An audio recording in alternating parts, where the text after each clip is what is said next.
இந்த உலகத்துல சில இடங்களை பார்த்தா இது நிஜமா இல்ல சிஜிஐயான்னு கூட நம்ப முடியாத அளவுக்கு இருக்கும். அதுல 5 இடங்களை பார்ட் 1ல பார்த்துட்டோம். மீதி 5 இடங்களை இந்த பார்ட் 2ல பார்க்கலாம் வாங்க.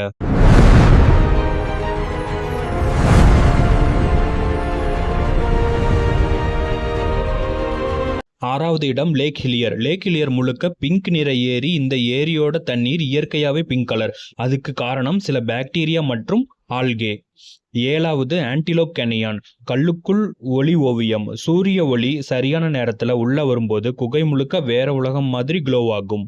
8வது மவுண்ட் ரொராய்மா. மேகத்துக்கு மேல மிதக்கும் மலை. இந்த மலை மேல பகுதி பிளாட்டா இருக்கும். பல நேரம் மேகத்துல சூழப்பட்டிருக்கும். தி லாஸ்ட் வேர்ல்டு மாதிரி ஃபீல் ஆகும். 9வது இடம் பிளட் ஃபால்ஸ். பனியிலிருந்து ரத்தம் வடிகிற மாதிரி பனிக்கட்டியிலிருந்து சிவப்பு நீர் வெளியே வரும். முதல்ல ரத்தம்னு நினைச்சாங்க, ஆனா அது அயான்ரிச் வாட்டர் ஆக்சிடேட் ஆகிறதால வந்த நிறம். 10வது ஜாங்ஜி நேஷனல் ஃபாரஸ்ட் பார்க். அவதார் படத்துல வந்த மலைகள் இந்த உயரமான கல் தூண்கள் மாதிரி இருக்கும். மலைகள் தான் அவதார் படத்துக்கு இன்ஸ்பிரேஷன்.